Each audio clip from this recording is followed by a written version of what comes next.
Assalamualaikum warahmatullahi wabarakatuh. Perkenalkan, nama saya Aulia Khalifatul Umah dengan NIM 23031057. Tujuan saya membuat video ini memenuhi tugas pengantar kewirausahaan sesi 0257 dengan judul Wirausaha Era Revolusi Industri 4.0.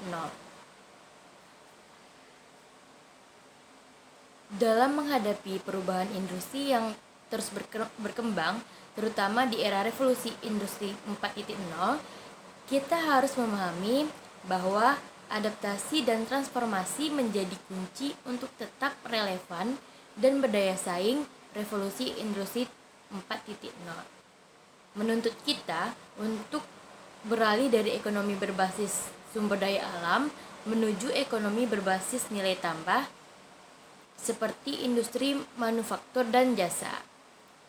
Hal ini mengharuskan kita untuk terlibat dalam revitalisasi industri dan memperkuat sektor jasa. Salah satu tantangan utama adalah meningkatkan kualitas sumber daya manusia atau SDM, terutama dalam hal kemampuan teknologi digital. Pengembangan SDM dengan keterampilan teknologi tinggi menjadi kunci agar kita dapat beradaptasi dengan perubahan yang terjadi.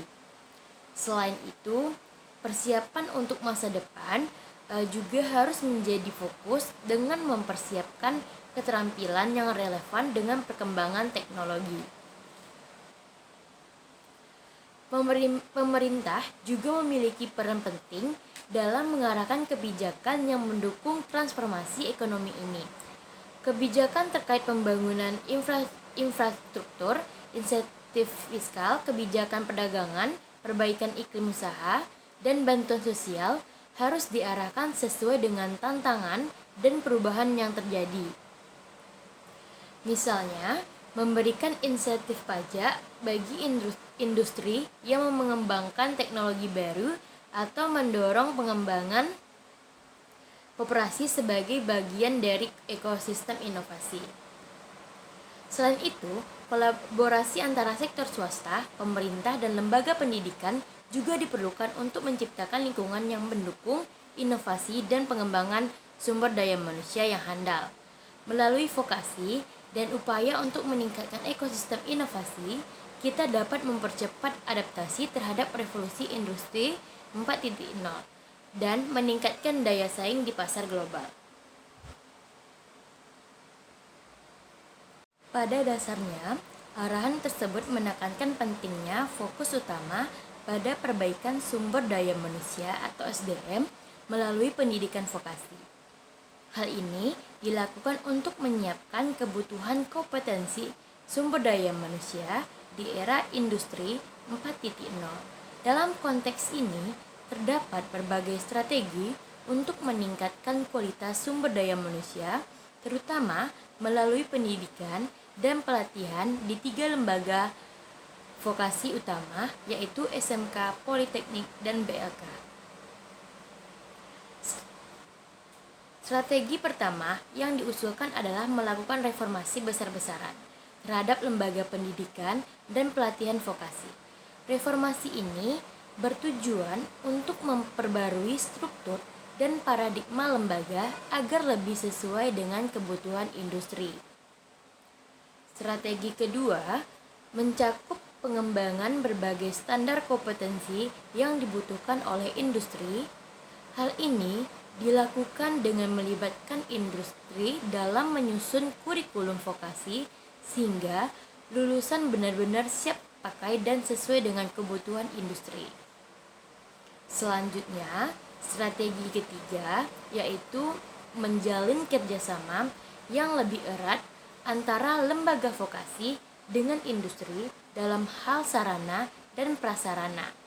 Dengan demikian, pendidikan vokasi dapat lebih relevan dan responsif terhadap perkembangan industri. Strategi keempat adalah membakukan mekanisme pemagangan dengan industri. Ini bertujuan untuk memastikan bahwa siswa vokasi dapat mengalami pengalaman praktis yang sesuai dengan tuntutan industri sebelum mereka benar-benar bekerja. Selain itu, strategi kelima adalah meningkatkan pendanaan dan koordinasi untuk mendukung pelaksanaan strategi perbaikan pendidikan vokasi. Hal ini penting karena dana merupakan salah satu aspek krusial dalam meningkatkan kualitas pendidikan dan pelatihan vokasi. Terakhir, strategi keenam adalah mengendalikan impor dan mendorong ekspor dalam konteks kebijakan perdagangan. Hal ini dilakukan untuk memperkuat industri dalam negeri dan memastikan bahwa produk-produk lokal dapat bersaing secara global di era industri 4.0.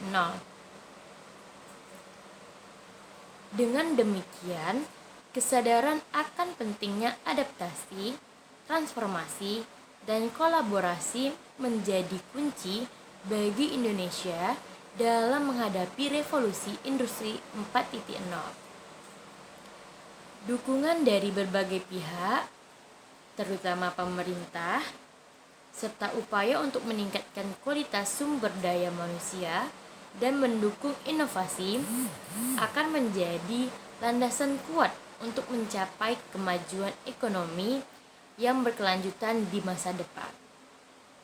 Baiklah, itu saja yang dapat saya sampaikan. Lebih dan kurangnya saya mohon maaf. Saya akhiri. Wabillahi taufiq wal hidayah. Wassalamualaikum warahmatullahi wabarakatuh.